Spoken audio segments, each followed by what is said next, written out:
Quiet down back there, I shouted while driving down a road I knew all too well. My best friend and his girlfriend wouldn't stop laughing loudly with each other, like young couples often do. I almost regretted bringing them, but I didn't want to go alone, and inviting one of them meant inviting both. They were a package deal. Luckily, the torturous sound of laughter would soon cease as we were approaching our destination. "We're here," I stated, less to announce our arrival and more to silence them. I just wanted some peace and quiet so I could think clearly. I wasn't exactly mentally prepared for what needed to be done.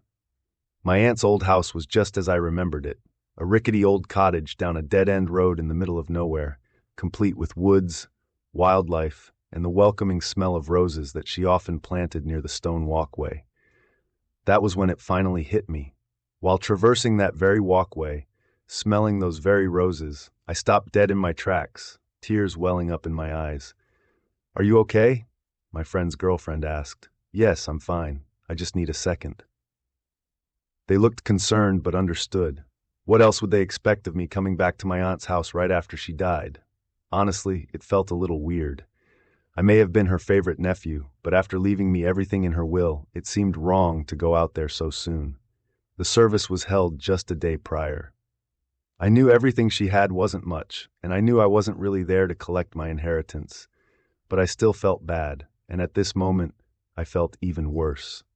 The memories I had of her were being dredged up with every step I took toward the front door. I hadn't seen her since I was 10 years old, but I could play every memory in my head like a movie. I was very close to her in those days. She might as well have been my mom. My actual mother cared for me, but she wasn't loving in the way that my aunt was. I remember visiting her after school and being greeted with some cliché milk and cookies. Instead of watching television like a normal kid, she didn't own one, I would listen to my aunt play the piano for hours on end.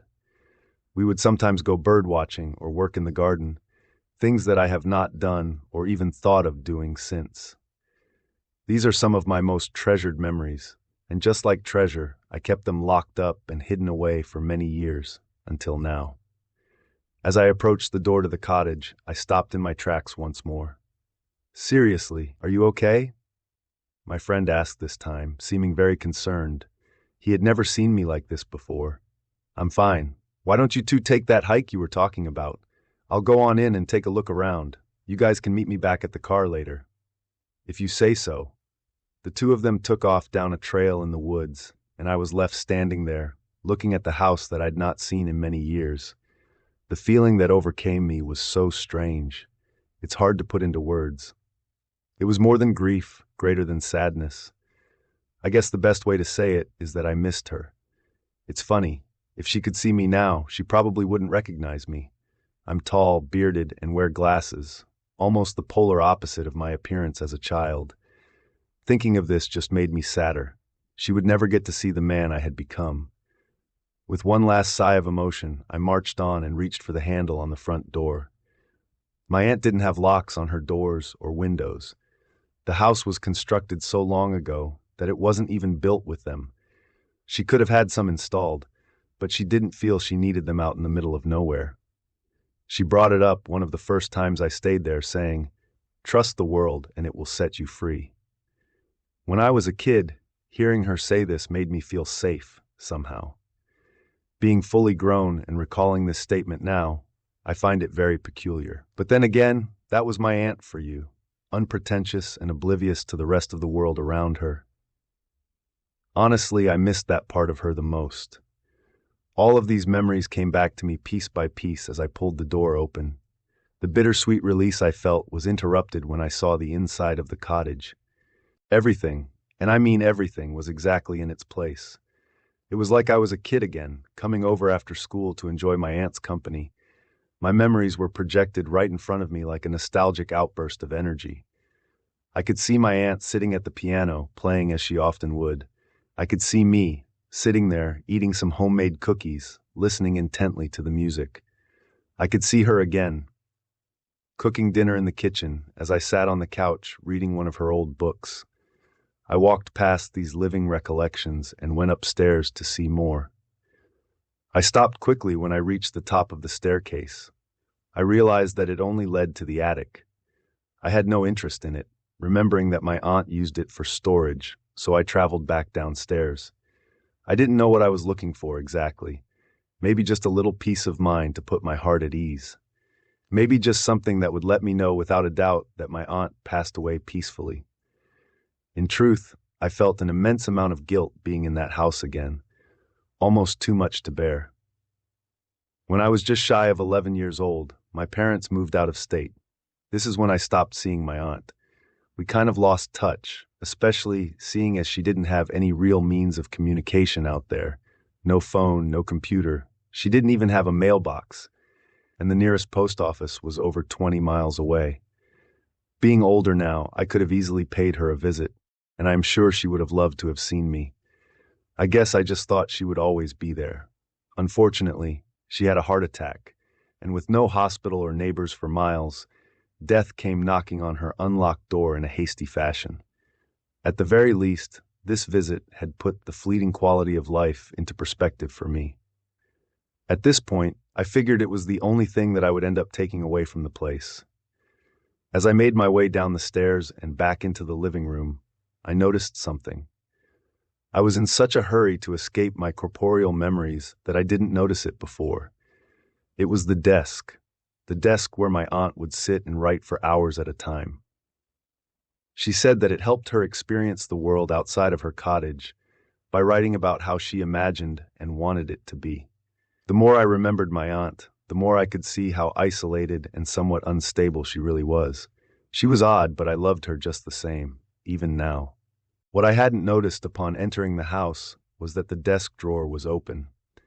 I looked inside and found a single sheet of paper with my aunt's handwriting on it. This is what it said. To my dearest nephew, if you are reading this, then the cold tides of death have swept me away once and for all. I know that we've not seen each other since you were a child, but I hope you still think fondly back on our time together. I was happy to look after you, and I know that you were happy to spend time with me.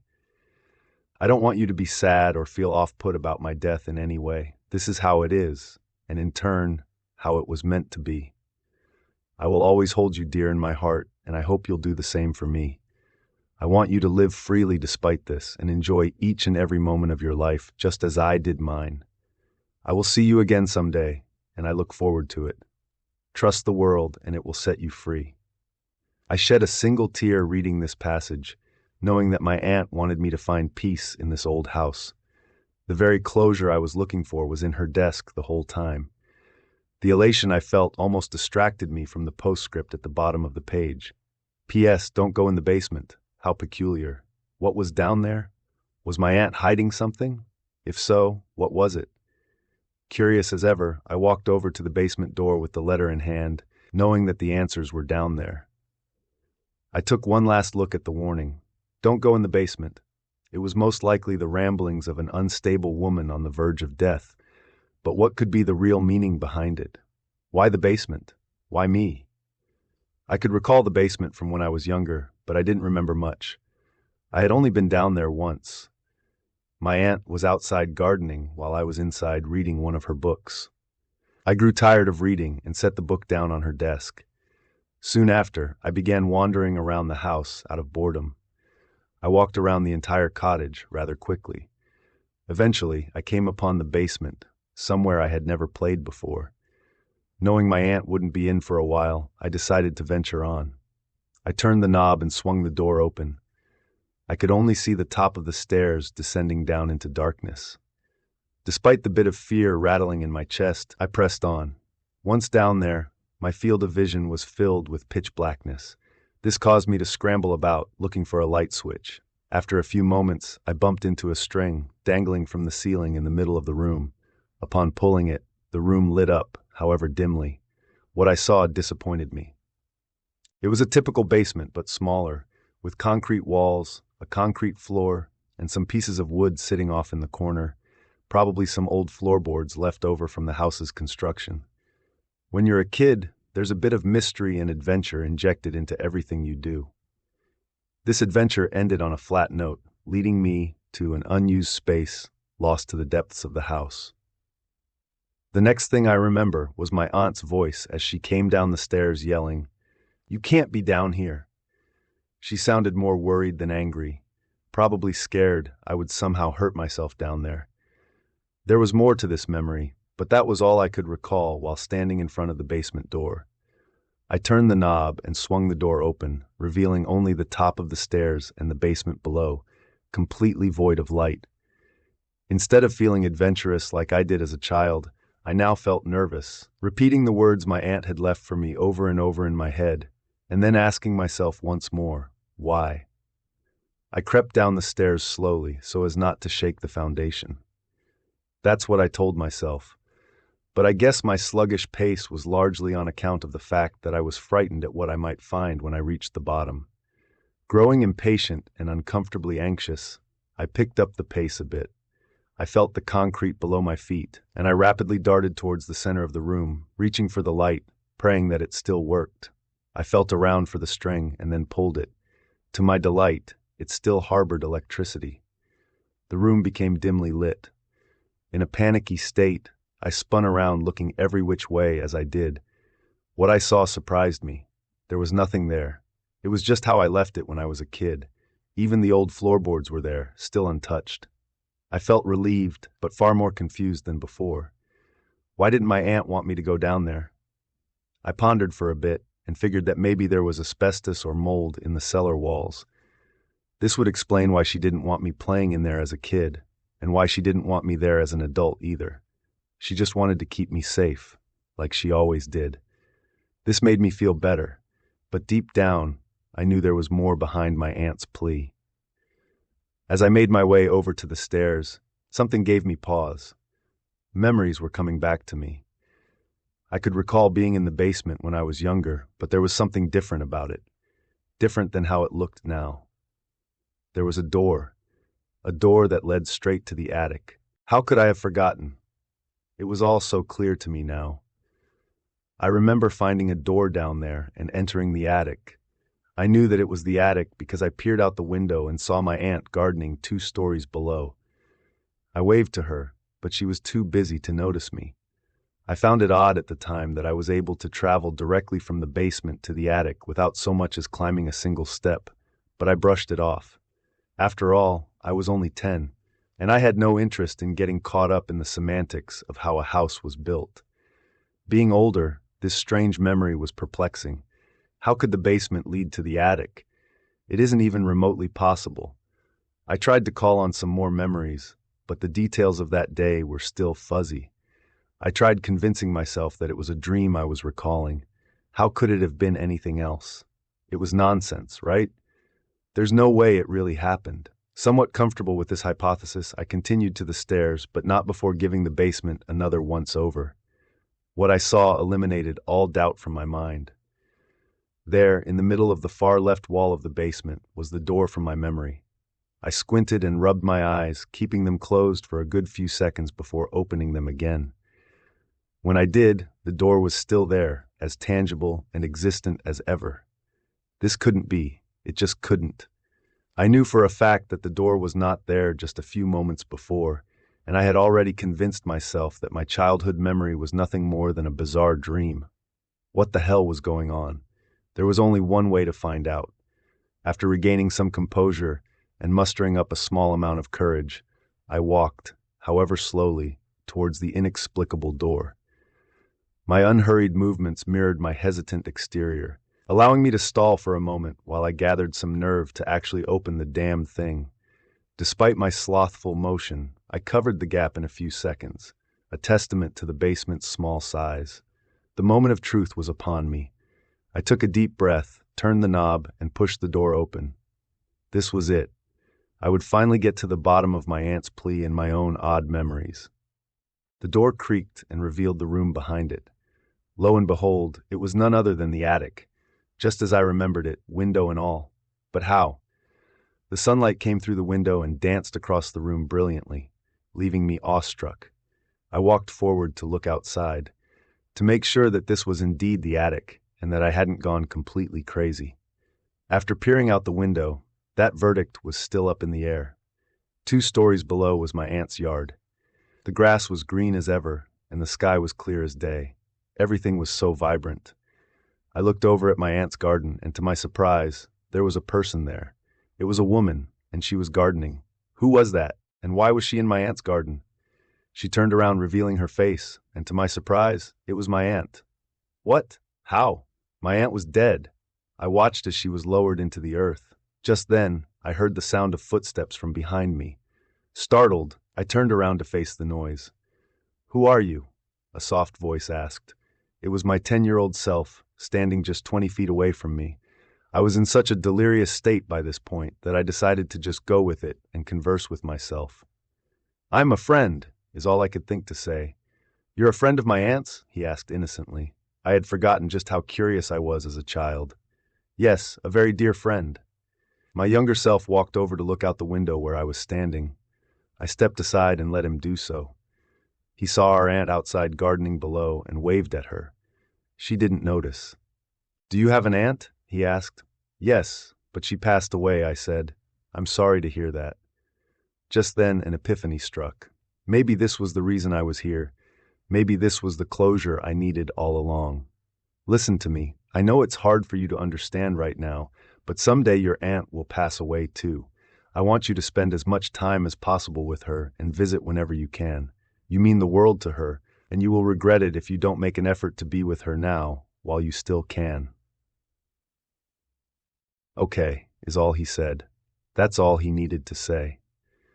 After walking around and looking at some of the old stuff in the attic, including some old books that caught his eye, my younger self left the attic to venture back to the basement and shut the door behind him. I looked out the window and noticed that my aunt had finished gardening and was now walking back to the house. This was when my next epiphany struck. I was beginning to remember more of the events from that day. It was all coming back to me. I remembered me as I looked now, standing in the attic, the friendly bearded man with glasses. I remembered the conversation we had, and even discussing it with my aunt afterward. My astonishment was interrupted by more footsteps in the next room. This time, they were my aunt's. I ran over to the door and listened. "You can't be down here!"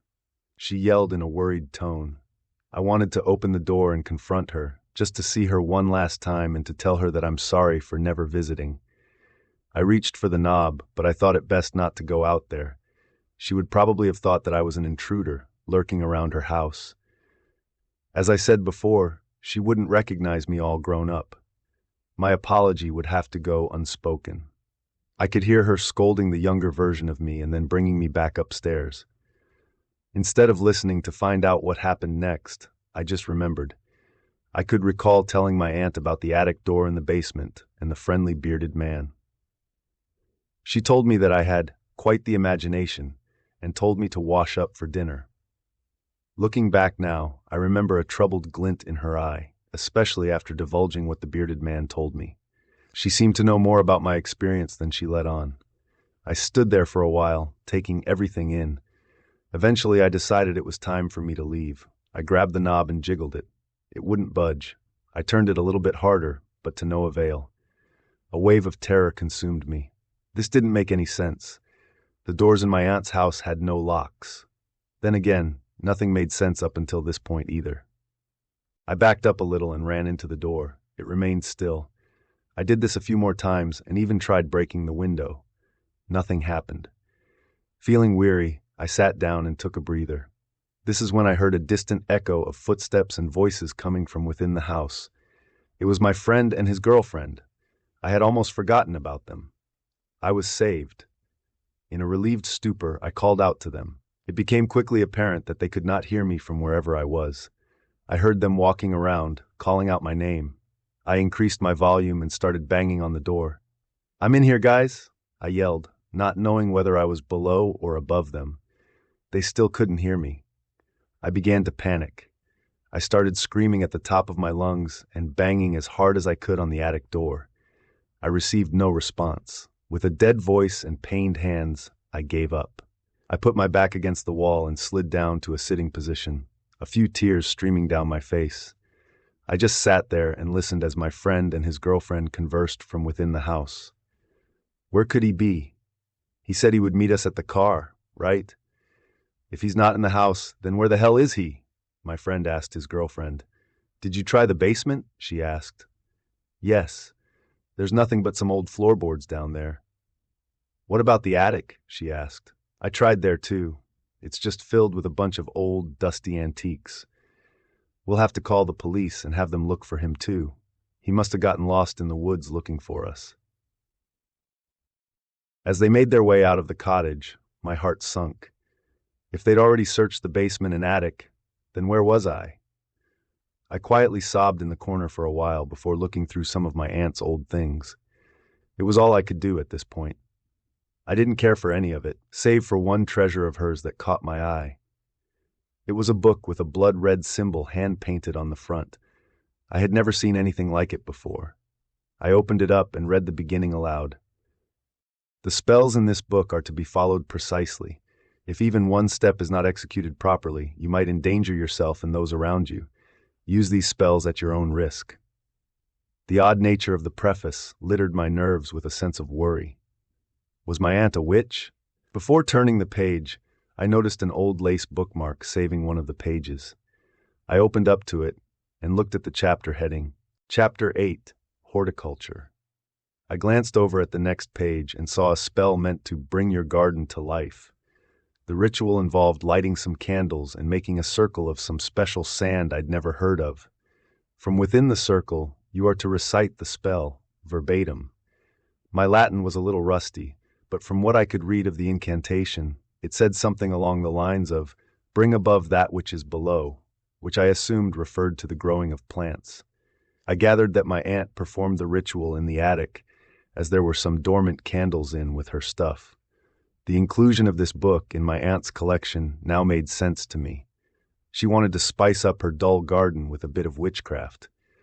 I can say with some confidence that it more than likely backfired. I'm now stuck in this damned place, a place that seems to be a realm of its own. I will more than likely spend an eternity here. I am growing now to accept my fate. She did warn me, after all. I should have listened. This is my fault and mine alone. With the endless paper and writing materials here in this old attic, I am left to do nothing but write down in words what has happened to me, in the hopes that someone may come across it somehow, the words of a living ghost. If you are reading this, please listen to what I have to say. Your time here is not boundless, and at any moment the horrid hand of the unknown could come knocking at your door, there to bereave your loved ones and steal you away from your blissful, ordinary existence. The cause of this sudden upheaval will be death, or in my case, something far worse. Last but not least, if you are ever in this neck of the woods and feel a need to stop in and say hi, go right ahead. I can't promise you that you'll get a response. I just want you to remember two things. Your life is fleeting, so spend your time wiser than I did mine. And whatever you do, don't go in the basement.